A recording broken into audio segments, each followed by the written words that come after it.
Tikam Samurai 5. Ke Dallas Menuntut Balas. Episode 79. Dan seperti ada kesepakatan saja, ketika rolet diputar lagi tak seorang pun yang ikut memasang. Mereka menanti dan melihat si bungsu. Si bungsu membiarkan rolet itu berputar beberapa saat. Kemudian berbisik pada Angela yang bergelantungan di bahunya. Biarkan saja di angka 13 itu. Dan Angela memberi isyarat kalau taruhan mereka tetap di angka 13 tersebut. Orang menanti dengan tegang. $20.000 ditaruhkan sekaligus. Apa yang akan terjadi? Perlahan putaran rolet itu berputar perlahan dan klik, bola kecil itu masuk di kotak dinrana tertera angka 13. Orang berseru dan bertepuk tangan, riuh. Angela nyaris pingsan. Dia tak berani bersorak. Dia hanya menggelantung di bahu si bungsu. Sambil bibirnya berkali-kali menyebut nama Tuhan. Oh Nrigat, my God, desisnya. Di depannya teronggok uang $200.000. Untuk membayar jumlah itu, si petugas Yahudi terpaksa menyuruh orang mengambilnya di kasir. Petugas rumah judi itu hampir semuanya berkumpul di sana. Berpeluh dan memandang tidak percaya pada orang yang memenangkan taruhan tersebut. Anda masih ingin memasang, kata petugas Yahudi tersebut. Tergantung Anda, jika kalian masih punya uang, saya akan memasangnya. Yang lain bertepuk tangan mendengar ucapan itu. Anda akan memasang kembali semua uang taruhan itu seperti tadi. Benar, mereka berbisik sesamanya. Baik, Anda boleh memasang, tapi petugas rolet akan diganti. Ini hanya soal teknis. Boleh. Asal kalian membayar saja. Kami akan membayar berapapun nilai kemenangan Anda. Si bungsu hanya tegak menunggu dengan tenang. Kali ini pengunjung diminta menghindari tepi meja. Petugas yang dikatakan pengganti itu pun tiba. Seorang lelaki gemuk dengan hidung merah dan berkepala botak. Di sekitar meja itu penuh dengan petugas rolet. Angela berdebar, tegang dan berpeluh. Tapi tidak hanya dia yang demikian. Hampir semua yang di sana tegang, berdebar dan berpeluh, kecuali si bungsu. Tak peduli apakah mereka petugas rolet ataupun pengunjung. Meja-meja lain sudah ditutup. Tak ada orang yang berminat memasang taruhan. Semua mereka pindah untuk menyaksikan keajaiban. Di meja tengah dinrana seorang lelaki berkulit coklat dan gadis Amerika sedang menguras uang bandar. Kejadian itu amat jarang terjadi. Judi adalah bahagian dari penipuan dan pemerasan. Artinya, setiap orang yang datang ke meja judi yang sudah dipersiapkan seperti itu, maka sebenarnya dia telah menyiapkan dirinya untuk dikuras habis-habisan oleh pemilik rumah judi. Siapa yang menang dan siapa yang kalah seperti sudah diatur. Kalau ada yang menang itu biasanya hal itu diberi. Artinya dalam judi harus ada yang dibiarkan menang dan tepat menebak secara tepat. Kalau tidak rumah judi itu sudah tidak punya daya tarik lagi. Biasanya kemenangan yang sudah diberi itu pada 1, 4, 5 orang itu telah diperhitungkan. Kemenangan itu diberi dari 100 kekalahan penjudi yang lainnya. Jadi rumah judi tak pernah mengalami kekalahan. Jika ada penjudi yang lihai, yang biasanya sekali setahun ada penjudi yang mampu menguras rumah judi, maka itu pun bisa diatur. Meja rolet yang peralatannya berputar itu bisa diatur sedemikian rupa. Punya alat yang rumit yang bisa dikendalikan dari tempat tegak petugasnya. Jika orang memasang di angka 5, 7,9, 11,23 dan seterusnya. Maka bandar judi tinggal memilih kepada siapa kemenangan akan diberikannya. Biasanya dia memilih dari angka yang paling sedikit nilai taruhannya. Jadi bandar membayar sedikit pula. Atau dia tidak memenangkan siapun. Itu bisa dilakukan karena alat mesin rolet itu ada alat yang bisa untuk memberhentikan putaran rolet itu dengan menginjak tombol alat yang ada di lantai kaki petugas. Alat itu terpasang dengan rapi dan tak terlihat, walau diperiksa bersama-sama sangat susah menemukannya. Namun tak jarang terjadi, ada saja penjudi yang tak bisa dikerjai, begitu. Ada saja penjudi-penjudi otodidak yang berhasil menguras bandar. Dan jika ini pun terjadi, biasanya sudah ada orang yang tidak dikenal, yang merampok atau jika perlu membunuh si pemenang. Dan uang yang telah dimenangkan itu lenyap. Rumah judi adalah tempat di mana pemerasan atau penipuan dan bahkan pembunuhan dilakukan orang. Dan kini, rumah judi di pusat kota Dallas tersebut tiba-tiba jadi geger karena kemenangan berturut-turut dalam waktu yang singkat yang dialami seorang lelaki berkulit sawo matang yang ditemani gadis Amerika. Kegegeran tersebut sampai pada pimpinan rumah judi tersebut.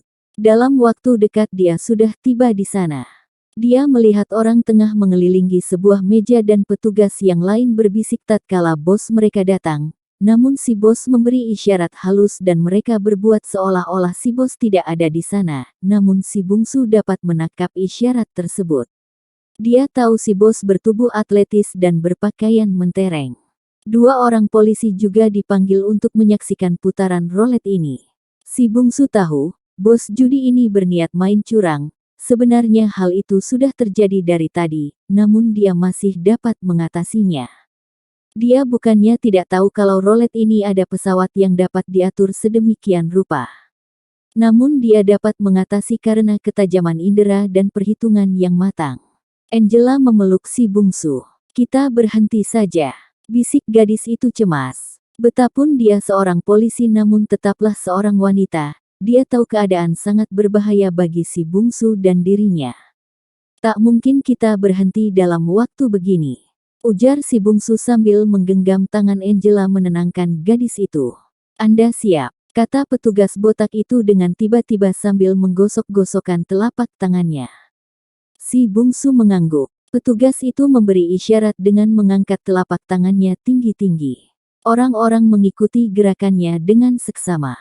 Kemudian tangannya menyentuh pinggir piring roulette. Lalu dengan sebuah gerakan memutar seperti sentakan halus, piringan roulette itu dia putar. Berbeda dengan petugas yang tadi, mereka memutar dengan kencang. Maka petugas yang ini hanya memutar dengan pelan saja. Kemudian bola mirip kelereng kecil itu pun dimasukkan. Dan berputaran di atas angka-angka di piringan roulette itu.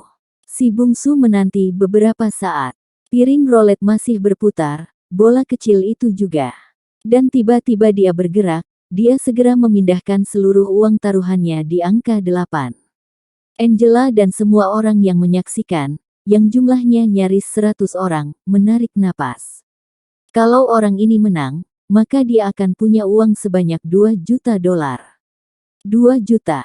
Jumlah yang membuat tulang belulang jadi gemetar. Dan, bola kecil itu tiba-tiba menyelonong ke angka 6. Masih berputar dan bola kecil itu tak cukup kuat bertahan di sana. Dia bergulir dan menggelinding perlahan ke kotak bernomor 8, dan saat itu piringan roulette itu berhenti. Dan suasana jadi riuh rendah, dari tepuk tangan yang luar biasa. Angela memejamkan mata dan badannya jadi lemas. Dia menyandarkan tubuhnya ke tubuh si bungsu. Para petugas roulette saling pandang tidak percaya. Polisi yang menyaksikan, mendatangi si bungsu dan mengucapkan selamat. "Anda luar biasa," kata polisi itu. "Terima kasih." Petugas yang tadi memutar roulette itu terhenyak di kursinya. Tubuhnya penuh dengan peluh dan wajahnya pucat. Belum pernah seumur hidupnya dia mengalami hal tersebut. Belum pernah. Apakah dia tak salah? Padahal dia telah menginjak alat kecil yang dia di bawah karpet itu. Dan yakin alat itu bekerja sempurna. Bukankah bolanya tadi masuk ke kotak angka 6? Tapi kenapa bolanya bisa keluar dan pindah ke angka 8? Kenapa? Apakah orang itu memiliki ilmu sihir? Tapi dia tak sempat memikirkan banyak. Sebuah isyarat dari atasannya bikin dia tertegak. Kemudian masuk ke kamar pimpinan. Dia berdiri dengan tubuh lemas. "Jahanam," sumpah pimpinannya yang duduk di belakang meja. "Tapi sudah saya tekan. Jahanam kau, saya. Ambil perlengkapanmu dan kau tak usah kembali lagi ke sini." Dan selesai sudah. Itulah yang dikhawatirkan petugas itu, dipecat. Di depan meja roulette, si bos yang mendatangi meja si bungsu, mengulurkan tangan dan bersalaman dengan ramah. "Anda amat beruntung. Selamat. Silahkan ke kantor saya untuk mengambil cek Anda karena kami tidak mempunyai uang kontan sebanyak itu." Si bungsu memegang tangan Angela. Kemudian membawa gadis itu mengikuti si bos ke kantornya yang terletak di bagian tengah pada dinding utara ruangan judi tersebut. Ruangan yang dijadikan kantor itu adalah ruangan yang mewah. Seluruh lantainya beralaskan beludru berwarna merah darah. Dindingnya dilapisi wallpaper yang menggambarkan air terjun Niagara. Dan di sudut ruangan terdapat patung wanita telanjang. Demikian pula gambar wanita berukuran besar yang memperlihatkan bahagian yang seharusnya tertutup. Silahkan duduk, Anda mau minum apa? Scott, martini. Terima kasih, saya minum limun. Anda nona? Saya gin saja, terima kasih. Pakai es. Angela mengangguk. Si bos mengambil sendiri minuman buat tamunya di sebuah bar mini di dalam ruangan mewah itu. Kemudian menyerahkannya. Untuk kemenangan Anda berdua, selamat. Kata si bos sambil mengangkat gelas tinggi, kemudian mereguk minumannya. Si bungsu mereguk limunnya dengan tenang. Angela juga. $2 juta. Jumlah yang tak sedikit. Apakah Anda bersedia menanamkan saham Anda pada perusahaan kami? Si bos mulai mengajukan tawaran. Si bungsu bertukar pandang dengan Angela. Angela meminum gin dingin di gelasnya sambil memejamkan mata. Saya bukan pengusaha, jawab si bungsu. Saya tahu. Anda tinggal. Terima kasih, saya tak berminat dengan tawaran Anda. Bos rumah judi itu tersenyum. Dan mendekati Angela. Saya kira, Anda tentu berminat menanamkan uang Anda dalam usaha kami, Nona. Ah, saya bukan pemilik uang itu. Jangan merendah. Kami tahu pasti, uang itu adalah uang Anda. Tuan ini hanya memasangkan saja. Secara hukum Andalah pemilik uang itu. Muka Angela jadi merah karena marah. Uang itu milik kami berdua, desisnya. Tidak, hanya milik Anda. Kalaupun milik saya, tak seujung kuku pun saya berminat untuk menanamkan saham di tempat Anda. Si bos hanya tersenyum. Dia makin mendekatkan wajahnya ke wajah Angela. Anda akan mendapatkan kesusahan Nona, atasan Anda tentu tidak ingin perwiranya ikut berjudi. Angela tertegun. Ucapan orang ini di luar dugaannya. Ternyata mereka mengetahui siapa dirinya. Angela menatap si bungsu. Lelaki itu tenang-tenang saja. Lebih baik Anda buatkan cek kemenangan yang kami peroleh itu. Kata si bungsu pelan. Saya sedang bicara dengan pemilik uang itu, ujar si bos memotong ucapan si bungsu. Sehabis berkata begitu lelaki jangkung keturunan Yahudi itu menatap lagi pada Angela. Anda tentu tak ingin kehadiran dan ikutnya Anda berjudi diketahui oleh atasan. Ucapannya terhenti oleh tamparan Angela. Demikian kerasnya tamparan itu, hingga bibir si bos berdarah. Tapi lelaki itu masih tenang. Dengan tenang pula dia menghapus bibirnya yang berdarah dengan sapu tangan yang dia ambil dari kantong jasnya. Anda akan menyesali hal ini, Nona. Akan menyesal sangat. Sehabis berkata begitu dia bertepuk. Si bungsu tahu adalah semacam isyarat. Tapi yang di luar dugaan adalah kelanjutan dari isyarat itu. Tiba-tiba saja, dinding yang membatasi ruang kerja pemilik rumah judi itu seperti terangkat ke atas. Dan di keliling mereka, berdiri tak kurang dari 20 lelaki dalam pakaian tradisional Ku Klux Klan. Berjubah putih dengan bertopeng dan tutup kepala putih yang hanya kelihatan matanya saja. Mereka semua memakai senjata otomatis. Sudah kukatakan Nona, Anda akan menyesali tingkah Anda itu. Anda telah banyak sekali membuat kesalahan pada kami. Pertama menyediakan diri Anda Nin Adi penunjuk jalan bagi lelaki asing mencari markas kami. Dan kalian telah membunuh 3 anggota kami kemarin dan membakar toko tekstilnya. Hari ini pun engkau datang kemari sebenarnya untuk mencari jejak pembunuh niger itu, bukan? Angela masih duduk di kursinya. Demikian pula si bungsu. Si bungsu benar-benar tak dapat berbuat apa-apa.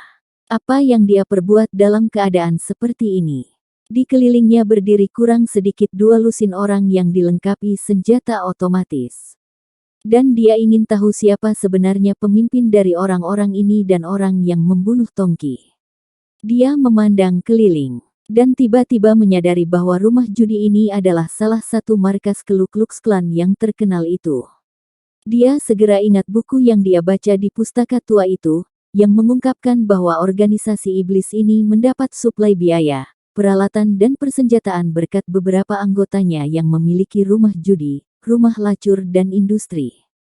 Seharusnya dia sudah bisa menduga kalau rumah lacur ini adalah salah satu tulang punggung dari organisasi tersebut. Namun hanya kalau sekedar untuk menduga, sudah cukup terlambat. Kini mereka hanya bisa menunggu apa yang akan terjadi. Bos judi yang tinggi jangkung itu memberi isyarat, di bawah todongan senjata tangan si bungsu di borgol. Kebetulan kami akan mengadakan upacara di kuil. Dan kami memerlukan korban. Anda berdua datang pada saat yang tepat, ujar Yahudi itu.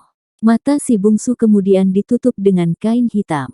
Mereka berdua dimasukkan ke dalam mobil lewat pintu belakang. Si bungsu mendengar lebih dari 4 atau 5 mobil yang berjalan mengiringi mobil yang mereka naiki. Mereka berada dalam perjalanan cukup lama. Barangkali sekitar 2 jam barulah kendaraan itu berhenti. Tutup matanya masih belum dibuka. Dia didorong turun dan jatuh bergulingan di atas tanah berpasir. Dia segera merasakan angin yang bertiup dan merasa di udara terbuka, sepi.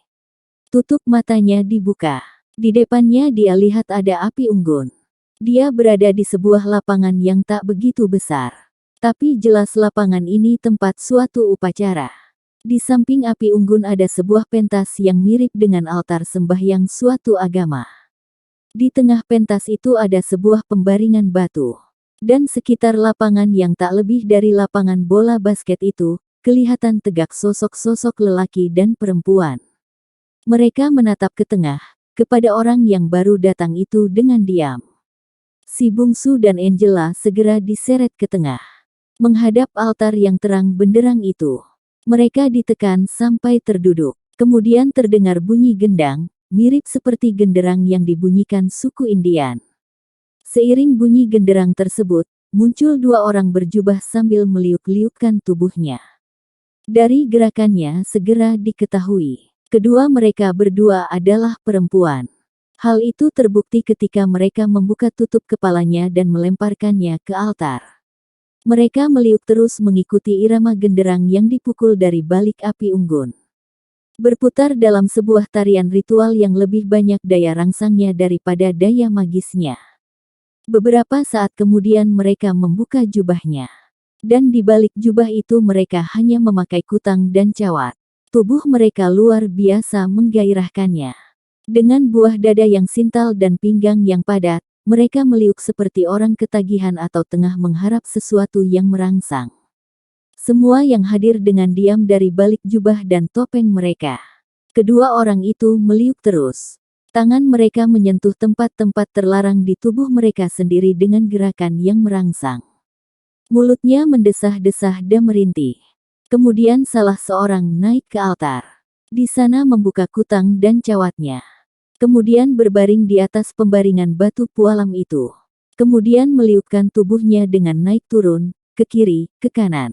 Kemudian terdengar seperti suara lengkingan. Lelaki bertubuh besar tinggi muncul dan melemparkan jubahnya. Kini dia tak berpakaian. Di tangannya ada sebuah kapak mirip milik bajak laut zaman dahulu kala. Dia melangkah satu-satu dengan tubuh agak membungkuk ke muka ke arah altar di mana perempuan tadi masih mengeluh, menggeliat. Setiba dekat altar lelaki itu mengangkat kampaknya tinggi-tinggi, kemudian meletakkannya ke dada perempuan yang telentang itu. Namun gerakan itu bukan untuk membunuh. Sejari sebelum mata kapak itu mencapai tubuh wanita tersebut, kampak itu berhenti. Dan lelaki itu melompat ke atas pembaringan batu tersebut. Kedua kakinya mengangkang di atas tubuh perempuan itu. Dia tegak sambil menatap pada bulan penuh yang bersinar di langit. Mengangkat tangannya ke darah. Dan memekik seperti pekik orang purba. Di bawahnya, di antara kedua kakinya, perempuan itu tetap menggeliat dan merintih. Kini kedua tangannya justru teracung ke atas, seperti menanti turunnya tubuh lelaki itu. Perempuan yang seorang lagi, masih tetap menari-nari di sekitar altar. Dari orang-orang yang hadir di situ, tak terdengar suara apapun. Mereka diam menatap dari balik topeng seperti dibius. Lelaki besar itu duduk berlutut, menatap pada perempuan yang terlentang di antara jepitan kakinya. Menatap seluruh tubuhnya, dan sekali lagi dia mengangkat kampak tinggi-tinggi, dan dengan mengangkat kampak itu dia menghimpitkan tubuhnya pada tubuh si perempuan. Angela merasa jijik dan menundukkan kepalanya dalam-dalam. Perempuan di altar itu merintih dan menggelinjang. Meronta, mendengus. Di langit bulan yang bulat besar itu tiba-tiba menyelusup di antara awan-awan yang lembut. Lenyap beberapa saat di dalam palunan awan. Keluar sejenak dan kembali masuk ke awan berikutnya. Bulan yang besar bulat itu beberapa kali masuk ke dalam awan yang seperti menelannya bulat-bulat. Si bungsu tetap memandang ke altar yang sedang melakukan adegan yang menjijikan itu. Dan tiba-tiba, ketika perempuan yang terbaring di bawah himpitan lelaki besar itu tengah berada di puncak ganasnya yang hebat, kampak di tangan si lelaki bergerak cepat krep. Tak ada suara lain, tak ada pekik, tak ada keluhan, tak ada jeritan. Perempuan yang tengah di atas puncak kenikmatan itu mati dengan kepala terbelah dua. Sepi. Perempuan yang satu lagi, yang dari tadi menari meliuk-liukkan tubuhnya, kini juga terhenti. Menatap temannya yang mampus di altar. Dan seperti tersadar dari bius yang hebat, dia memekik histeris, berbalik dan berlari tak tentu arah. Namun dia hanya jadi tontonan. Dan lelaki yang masih mengangkangi perempuan bugil di altar itu mengangkat kapaknya, dan dalam sebuah lemparan yang penuh perhitungan, kampaknya melayang kripel kapak itu melekat persis di belahan dada perempuan yang tengah berlari berputar itu. Dia seperti ditendang tenaga raksasa, tubuhnya tersurut ke belakang, masih tegak beberapa saat dan rubuh dengan tubuh bermandi darah. Kemudian suara gendang ditabuh perlahan, seperti suara magis yang menakutkan. Dum, dum dum, dam. Angela sempat melihat perempuan itu rubuh dengan kapak membelah dadanya. Dia pingsan di sebelah si bungsu yang tidak bisa berbuat apa-apa. Sebab tangannya masih diborgol. Sungguh mati, sebagai perwira di sebuah kota yang ganas seperti Dallas, dia telah banyak menyaksikan peristiwa-peristiwa yang tak berperi kemanusiaan. Namun tetap saja yang dia lihat malam ini, merupakan puncak dari kebiadaban yang pernah dia saksikan. Perempuan dikorbankan begitu saja terhadap nafsu setan kemudian dibunuh dengan kapak, semua dilakukan di acara ritual. Acara keagamaan dan kejayaan organisasi Ku Klux Klan. Bayangkan betapa banyak sudah perempuan yang sudah dikorbankan dan binasa pembunuhan seperti ini sejak berdirinya organisasi ini tahun 1800-an. Si bungsu tidak mereka segera digiring ke satu tempat, yang kemudian dia ketahui sebagai penjara. Tempat itu digunakan sebagai tempat menahan para terhukum menurut Ku Klux Klan. Rumah yang dijadikan penjara itu terdiri dari beberapa kamar. Pintu-pintu hanya berjerajak besi, tak punya daun penutup. Si bungsu ditempatkan di sebuah kamar berukuran 3 kali 3 meter, bersama seorang lelaki yang nampaknya keturunan Indian. Angela dimasukkan ke sel yang terletak persis di depan sel tahanannya. Dia hanya sendiri dalam kamar tahanan itu. Mereka dimasukkan ke sana sekitar pukul 2 tengah malam. Orang Amerika keturunan Indian di kamar itu segera mengingatkan si bungsu pada bintang film John Wayne yang tersohor itu. Tinggi besar dengan mata sipit. Hanya bedanya orang ini berkulit seperti warna tembaga. Anda lihat Conchita.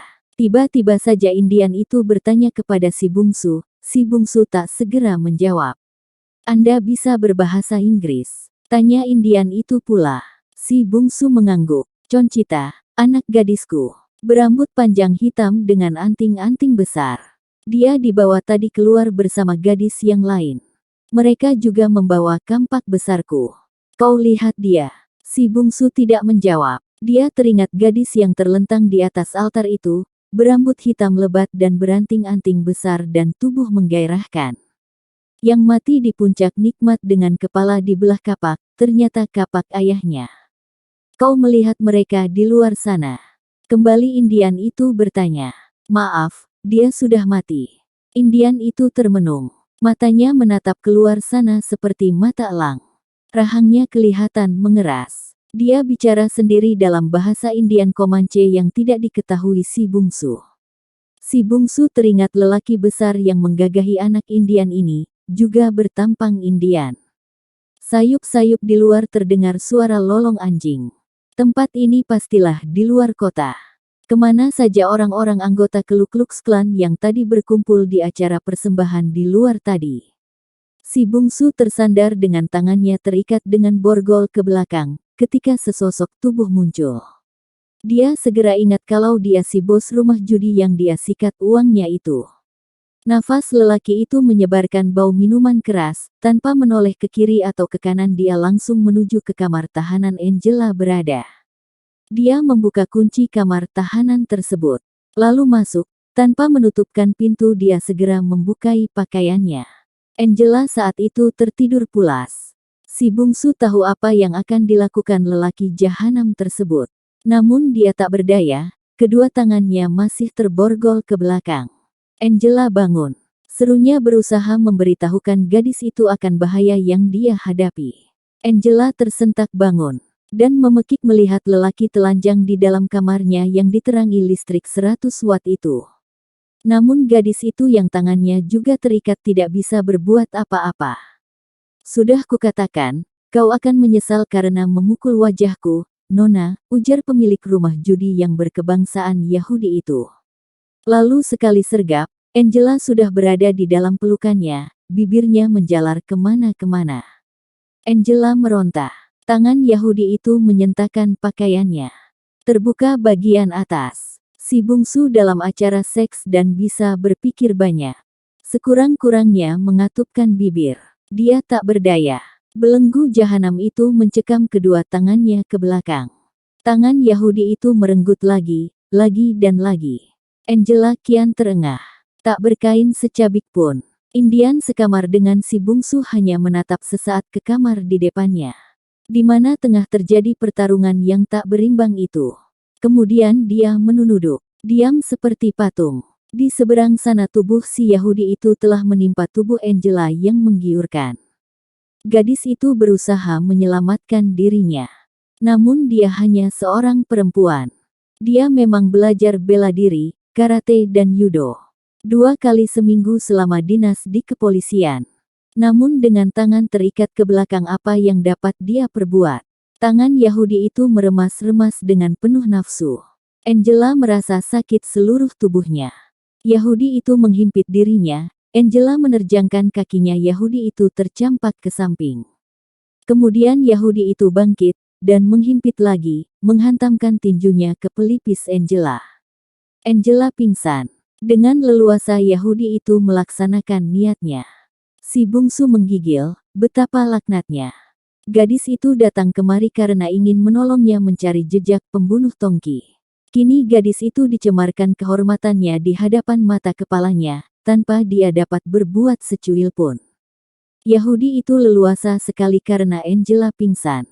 Nafasnya mendengus, bibirnya menjalar ke seluruh tubuh Angela yang tidak tertutup. Indian yang anaknya telah binasa setelah dibius, diberi perangsang dan dinodai itu, tertunduk. Lalu suatu saat dia menoleh pada si bungsu.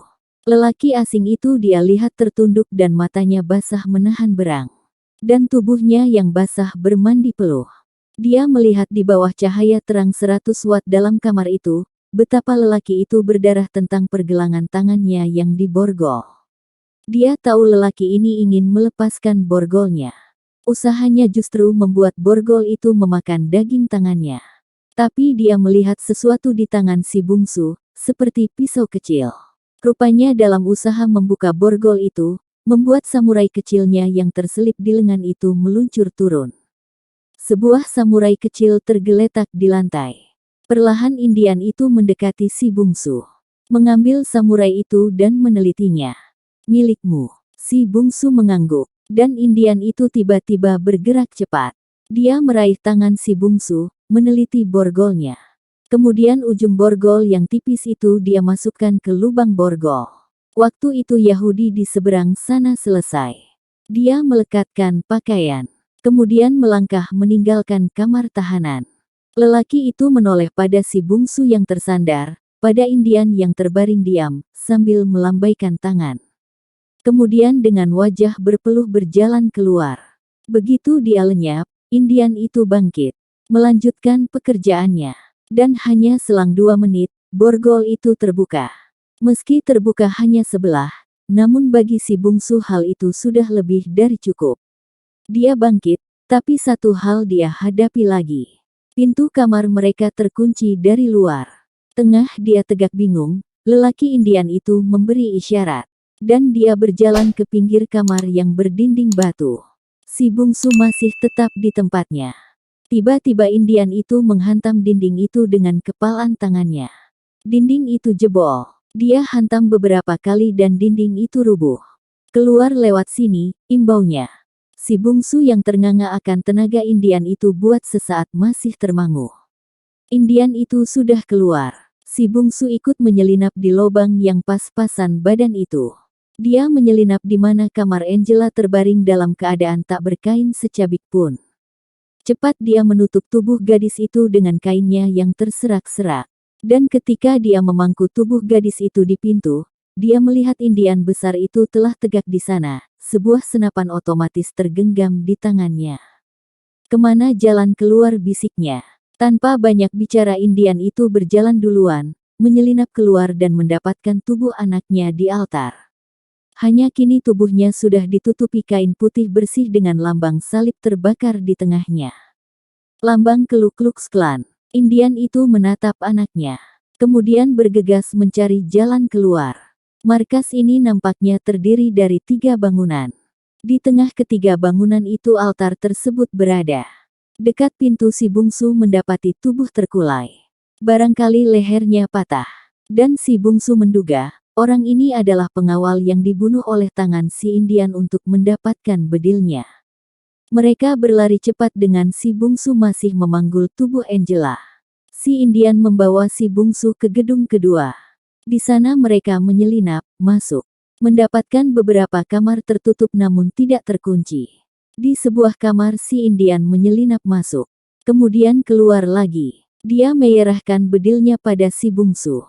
Anda jaga jangan ada yang masuk, kata Indian itu singkat. Sekilas si bungsu melihat kampak besar yang dipakai untuk membunuh kedua gadis di upacara itu berada di tangan si Indian.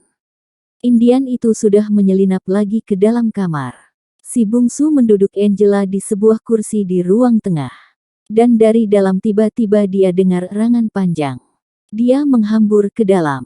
Dan Indian itu dilihat tegak dengan kampak berlumur darah.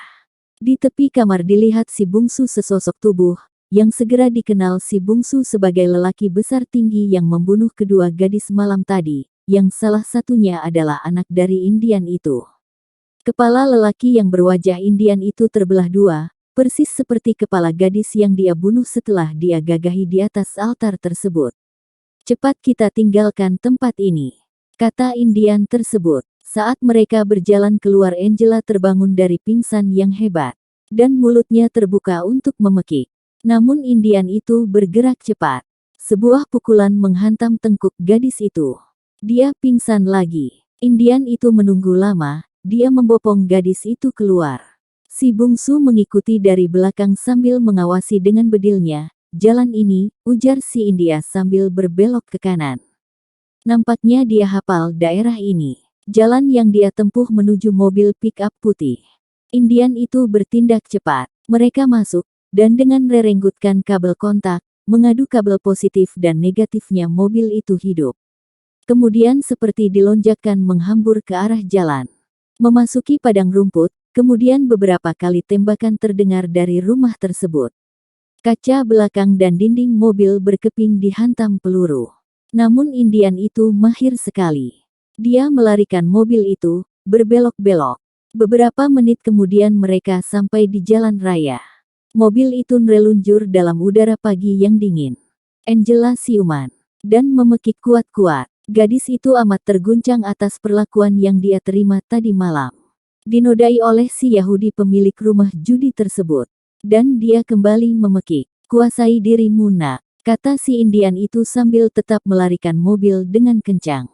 Angela menangis terisak, kemudian merebahkan dirinya ke bahu si bungsu yang duduk di kanannya. Si bungsu hanya diam. Tangannya memeluk bahu gadis itu dan membelai kepalanya.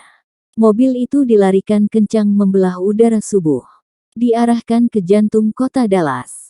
Si Indian terus memacu mobilnya, dan tiba-tiba saja mereka sudah berada di halaman sebuah rumah bagus. Bangunan rumah itu cukup besar dan berpekarangan luas, namun tidak berpagar. Seekor anjing besar muncul dan menggonggong. Si Indian membuka pintu, anjing yang luar biasa besarnya itu menerkam. Indian tetap duduk dengan diam. Dan begitu anjing itu sampai ke dekat dia, tangannya terulur. Entah dengan cara bagaimana, tiba-tiba saja leher anjing itu berhasil dia cekik dengan tangan kirinya yang berada di sebelah pintu yang terbuka. Anjing itu meronta, menggelepar. Namun jepitan tangan si Indian itu kuat seperti jepitan besi. Lalu tubuh anjing itu diam tak berkutik. Dengan sekali ayun tubuh anjing yang besarnya tak kurang dari manusia dewasa itu tercampak hingga 2 depa. Indian itu meraih senapan yang tersandar dekat si bungsu. Meletakkannya di pangkuan Angela. Turunlah. Masuk ke runrah itu. Lelaki yang renodaimu itu berada dalam rumah ini. Jangan khawatir, di runrah ini dia tinggal sendirian. Paling-paling yang ada hanya seorang pengawal atau ajudannya. Dia bisa kau bereskan dengan senapan ini. Si bungsu terheran-heran. Nampaknya si Indian kenal betul dengan sindikat Ku Klux Klan ini. Atau sekurang-kurangnya dia kenal betul dengan si Yahudi pemilik rumah judi itu. Angela turun, setelah si bungsu turun duluan. Gadis itu bergegas masuk dari pintu depan yang nampaknya tak terkunci. Begitu masuk, seorang lelaki yang dikenali Angela sebagai petugas di rumah judi malam tadi, datang menghadang. Namun matanya terbelalak melihat tubuh si Indian yang berdiri di belakang Angela. Tangannya bergerak ke balik jas, meraih pistol. Angela mengangkat bedil. Namun sebelum bedilnya meletus, lelaki yang di depannya sudah terjungkal. Di kepalanya persis tentang dahi, tertancap kampak besar. Indian tersebut bergerak lebih cepat. Kamarnya di sebelah kanan, yang pintunya bercat hijau. Indian itu berkata seperti memberi petunjuk pada Angela. Gadis itu segera menuju ke sana. Memasuki ruangan tengah yang seluruh lantainya beralas beludru berwarna putih. Di sebelah kanan ada pintu berwarna hijau. Di tengah ruangan itu ada sebuah taman dengan air mancur dan ikan-ikan dari tropis yang berwarna-warni. Angela membuka kamar dengan bedil yang siap dimuntahkan. Kamar itu seluruh lantainya berwarna beludru biru. Di pembaringan yang besar lagi antik, tertelentang sesosok tubuh. Si Yahudi. Angela menarik picu bedilnya. Namun sesaat sebelum itu, dia teringat sesuatu. Dia memindahkan sasaran tembaknya dari kepala kebahagiaan lain. Tembakannya menggema, menghantam paha si Yahudi. Yahudi tersebut terbangun dan meraung. Di pintu dilihatnya gadis yang baru 2 atau 3 jam berselang dia tiduri di tahanan, kini tegak dengan bedil yang masih mengepulkan asap. Bibirnya bergerak-gerak pucat dan ketakutan. Demikian takutnya Yahudi besar itu, hingga tak ada suara yang keluar dari mulutnya. Dia pulang hanya dengan seorang pengawal. Siapanya nah? Sebelum matahari terbit, orang baru saja dia nistai, dan siap untuk dijadikan korban dalam acara Ku Klux Klan, kini muncul seperti malaikat maut. Angela tak segera menyudahi nyawanya. Dia memberi isyarat pada si bungsu. Dan si bungsu tahu maksud isyarat itu. Dia mendekati pembaringan. Tapi saat itu pula Yahudi itu meraih sesuatu dari bawah bantalnya. Sepucuk pistol. Pistol itu dengan cepat diarahkan pada si bungsu, dan sebelum si bungsu bereaksi, sebuah ledakan bergema, lelaki itu terpekik. Pergelangannya hancur, pistol tercampak. Angela ternyata bertindak lebih duluan. Katakan siapa yang telah membunuh temanku itu, katanya si bungsu, jahanam, kau takkan mendapatkan apa-apa. Si bungsu menggerakkan tangan. Samurai kecilnya berpindah dari sisipan di lengan ke tangannya. Tanpa banyak bicara, samurai kecil itu disayatkan ke telinga Yahudi itu. Yahudi itu melolong. Telinganya yang kanan putus. Situasi perumahan di mana Yahudi ini tinggal membuat dia tak tertolong. Rumahnya dibangun di tanah yang luas dengan pekarangan padang rumput dan pohon mahoni. Rumah terdekat ada ratusan meter dari sana. Jadi tak bakal terdengar oleh mereka suara-suara letusan itu di rumah mereka. Sebutkan siapa yang membunuh kawanku itu dan siapa yang menyuruhnya. Kau laknat. Makinya terputus karena si bungsu menyayat hidungnya, dia kembali meraung kesakitan. Yahudi itu akhirnya menyerah. Dia menyebutkan nama dan alamat yang diperlukan si bungsu. Kau harus melepaskan saya. Kau telah memperoleh apa yang kau inginkan, kau harus sportif. Kata Yahudi bertubuh besar yang malam tadi memuaskan nafsunya dengan memperkosa Angela secara brutal.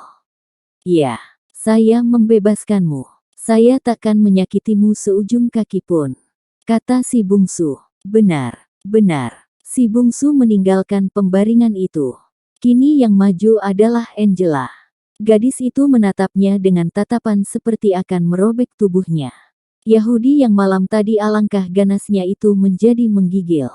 Dia menghimbau si bungsu yang baru menyatakan takkan menyakitinya itu. Tolong saya. Anda mengatakan tadi akan membebaskan saya. Ya, saya berjanji dan saya tepati.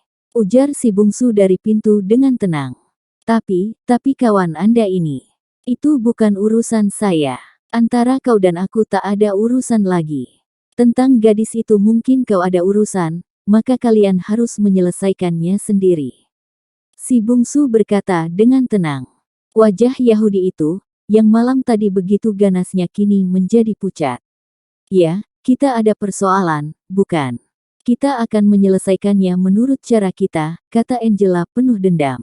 Sebelum lelaki itu sempat bereaksi, popor bedil dihentakkan Angela ke wajahnya. Yahudi itu kembali meraung. Hampir seluruh giginya rontok, mulut dan hidungnya hancur.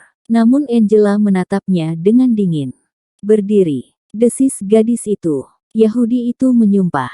Berdiri, ulang gadis itu dengan mulut bedil mengarah ke kepala si Yahudi. Bagaimana aku akan berdiri? Ku hitung sampai 5, jika tidak kepalamu kuhancurkan. 1.2. Dengan menahan sakit yang luar biasa, dari kakinya yang hancur ditembak Angela tadi, Yahudi itu berdiri dengan menopangkan berat badannya di kaki kirinya yang masih normal. Ku beri kalian semua kekayaanku, uang, permata, emas. Saya bersumpah takkan mengganggu. Ucapannya terhenti. Sebuah letusan bergema. Bedil di tangan Angela menyala. Pelurunya menghantam lengan kanan Yahudi itu hingga putus antara siku dan bahu. Sebelum raungnya habis, sebuah tembakan lagi kembali memutus lengan kirinya. Dia terhenyak duduk di pembaringan dengan kaki remuk dan kedua tangannya putus. Matanya melotot ketakutan menatap Angela. Yahudi iblis, Ku-Klux Klan setan, kau rasakan pembalasanku. Desis Angela. Sebuah tembakan menggema lagi. Dalam jarak hanya 3 depa itu peluru menghantam selangkangan si Yahudi. Peralatan di selangkangannya itu hancur, matanya mendelik, tubuhnya terhempas ke belakang, tertelentang, mampus. Angela sudah membalaskan dendamnya. Meski kehormatannya tak pernah bakal kembali setelah dinodai malam tadi. Namun dia puas telah menjagal Yahudi jahanam itu. Dia berbalik dan menatap pada Indian yang membawanya ke sini.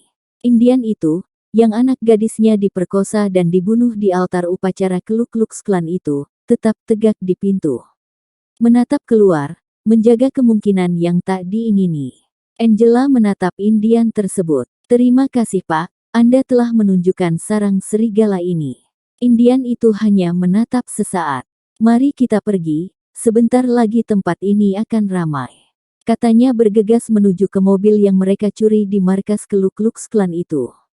Mereka segera masuk ke mobil. Kemudian Indian itu menjalankannya. Dia membawa mobil terus ke selatan, ke arah Jalan Raya One South. Memasuki hutan lindung, dan berhenti di sana. Kita memintas hutan ini. 200 meter kita sampai di Jalan Two South. Di sana kita mencegat taksi, dan dia berjalan duluan, memasuki hutan lindung yang terawat bersih itu. Tak lama mereka sampai di Jalan Two South yang tadi dikatakan Indian itu. Dalam beberapa menit, mereka sudah berada dalam taksi. Kita ke flatku, kata Angela. Tidak Nona, rumahmu, rumahku atau kalau teman asingmu ini juga punya rumah, kini sudah tidak aman lagi. Setiap saat sudah akan terbakar. Ku-Klux Klan tidak akan bertindak tanggung-tanggung. Kita harus mencari persembunyian lain. Ujar si Indian. Angela dan si bungsu bertukar pandangan. Indian itu berkata, kita, artinya mereka kini jadi suatu kesatuan yang terdiri dari 3 orang. Siapa sebenarnya Indian ini? Dan kenapa dia sampai berurusan dengan Ku Klux Klan? Pertanyaan itu tak sampai terjawab. Sebab mereka harus cepat-cepat mencari tempat untuk menyusun langkah.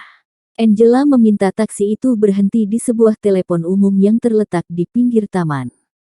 Dia menelpon ke kantornya, menceritakan sesuatu yang terjadi dengan ringkas. Memberi tahu pula tempat di mana dilangsungkan upacara ritual kelompok Ku Klux Klan yang menjadikan gadis Indian itu sebagai korban ritual. Dengan menodai 2 orang gadis itu, menceritakan pula Yahudi yang terbunuh itu. Kalau aku mati, sekurang-kurangnya mereka tahu harus mengusut siapa. Katanya setelah kembali duduk di dalam mobil di samping si bungsu. Kita harus ke hotelku, ada yang ingin aku ambil. Sebentar saja, ujar si bungsu. Indian itu menatapnya. Di mana, hotelmu? Dallas Hotel. Indian itu tidak bertanya lagi. Mobil diarahkan ke sana. Setiba di hotel, setelah meneliti keadaan cukup aman, si bungsu bergegas masuk mengambil pakaiannya. Kemudian menitipkan di resepsionis. Dia sendiri dengan berbekal uang di kantong, kemudian berjalan ke mobil di mana Indian dan Angela menunggu dengan diam. Mereka melihat lelaki dari Indonesia itu muncul dengan tongkat kayu di tangannya. Meski heran, namun mereka tak berminat bertanya. Ketika taksi berjalan, si Indian menyebutkan sebuah tempat. Nampaknya ke sebuah tempat di pinggir kota bahagian utara. Melewati daerah perkantoran, kemudian melewati padang rumput yang luas. Ada sebuah hutan yang tak terawat. Taksi berhenti di pinggir hutan tersebut. Kalau ada yang bertanya, kita tak pernah bertemu. Ingat itu, ujar si Indian itu pada sopir taksi. Dan menerima bayaran dari Angela.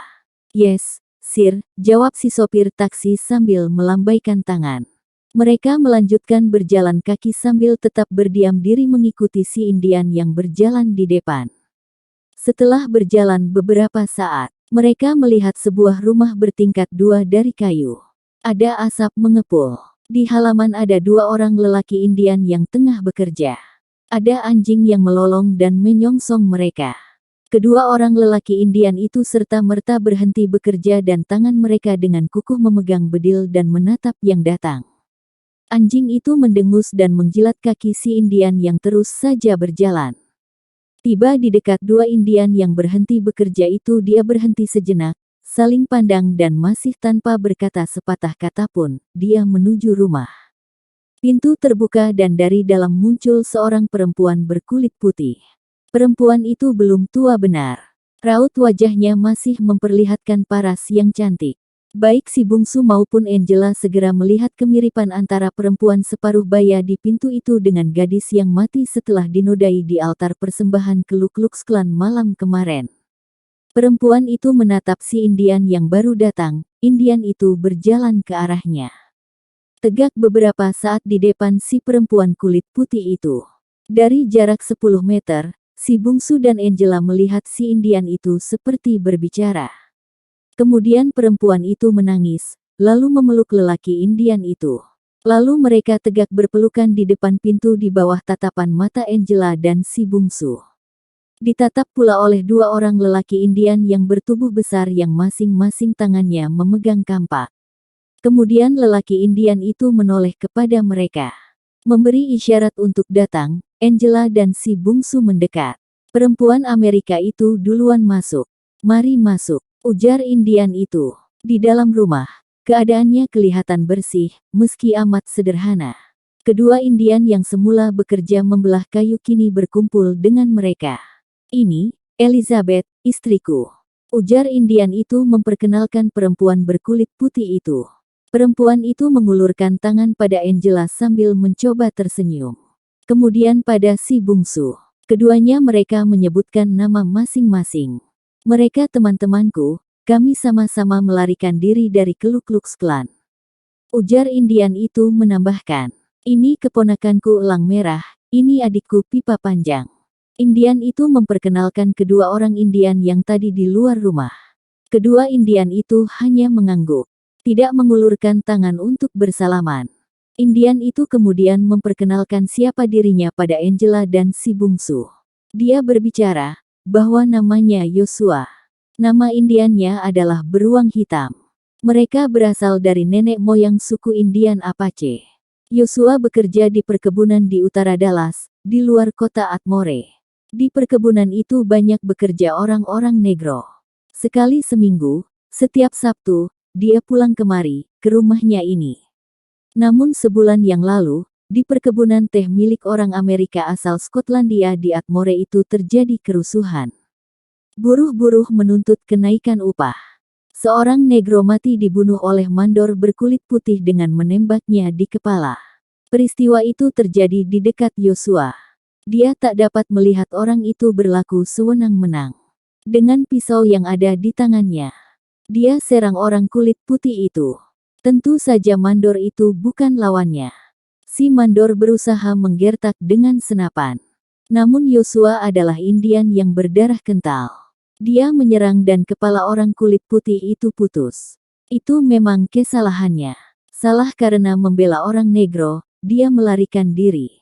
Seminggu bersembunyi. Tak berani pulang ke rumahnya yang terletak di daerah selatan. Takut ditangkap. Tapi ternyata orang-orang perkebunan itu meminta bantuan ke Ku Klux Klan. 2 orang ke Ku Klux Klan menangkap Conchita, anak Yosua, dengan Elizabeth. Penangkapan itu disertai pesan. Conchita akan dibebaskan kalau Yosua menyerahkan diri. Karena cinta pada anak, dia memutuskan untuk menyerah. Tapi terlebih dulu dia membawa keluarganya secara sembunyi-sembunyi pindah ke daerah ini. Rumah yang tak diketahui siapapun. Untuk menjaga istrinya, dia memanggil adik dan keponakannya. Dia lalu menyerahkan diri, namun siapa sangka. Ternyata Ku Klux Klan berlaku biadab dengan mengorbankan Conchita setelah terlebih dulu diperkosa. Hari itu mereka istirahat di rumah Indian itu. Si bungsu tahu, Indian itu ingin membalas dendam atas perlakuan terhadap anaknya. Mereka tidak bisa bergerak tanpa kendaraan dan tanpa senjata. Si bungsu punya uang. Dengan uang yang ada dia suruh Yosua membeli 2 mobil bekas yang masih baik. Kemudian membeli bedil dan amunisi. Sekaligus membeli daging dan keperluan dapur lainnya. Siapa tahu mereka akan terus menjadikan rumah ini sebagai markas besar. Yosua semula menolak, namun setelah dipaksa berkali-kali akhirnya menerima bantuan itu. Dia menyuruh adik dan keponakannya ke kota. Membeli mobil dan senjata secara terpisah. Senjata dan amunisi bisa dibeli dengan bebas di kota ini. Malam itu entah bagaimana, mungkin Yosua menganggap si bungsu dan Angela sebagai suami istri. Atau 2 orang kekasih, mereka ditempatkan di sebuah kamar berdua. Tentu saja yang kikuk adalah si bungsu. Namun, tak tidur semalaman membuat dia tak punya daya untuk menolak rasa letih dan mengantuk yang amat sangat. Ketika Angela mandi dia sudah terbaring dan tidur. Dia terbangun mungkin lewat tengah malam. Didapatinya dirinya berada dalam pelukan Angela. Gadis itu membuka mata begitu merasakan si bungsu bergerak. Mereka bertatapan dalam jarak tak lebih dengan sejengkal. Angela tersenyum. Tidurmu nyenyak sekali, bisik Angela sambil mendaratkan sebuah ciuman di mata si bungsu yang hanya terlongo-longo. Dan tiba-tiba dia menyadari kalau dirinya ada yang berubah. Artinya pakaiannya terasa ganjil. Senja tadi ketika dia akan tidur, dia masih berpakaian lengkap yang dia tukar di hotel, tapi kini pakaiannya itu tidak melekat lagi di tubuhnya. Kini yang ada di tubuhnya adalah sebuah piyama yang bukan miliknya. Dia tatap tubuhnya dengan merenggangkan pelukan Angela. Piyama itu dibawa elang merah dari kota, kata Angela. Si bungsu sebenarnya tidak peduli siapa yang membawa pakaian itu, apakah elang merah, elang hijau, maupun elang tak berwarna. Yang terpikir olehnya adalah bagaimana pakaian ini bisa melekat ke tubuhnya, bagaimana pakaiannya bisa bertukar dengan piyama ini. Bersambung ke episode 80.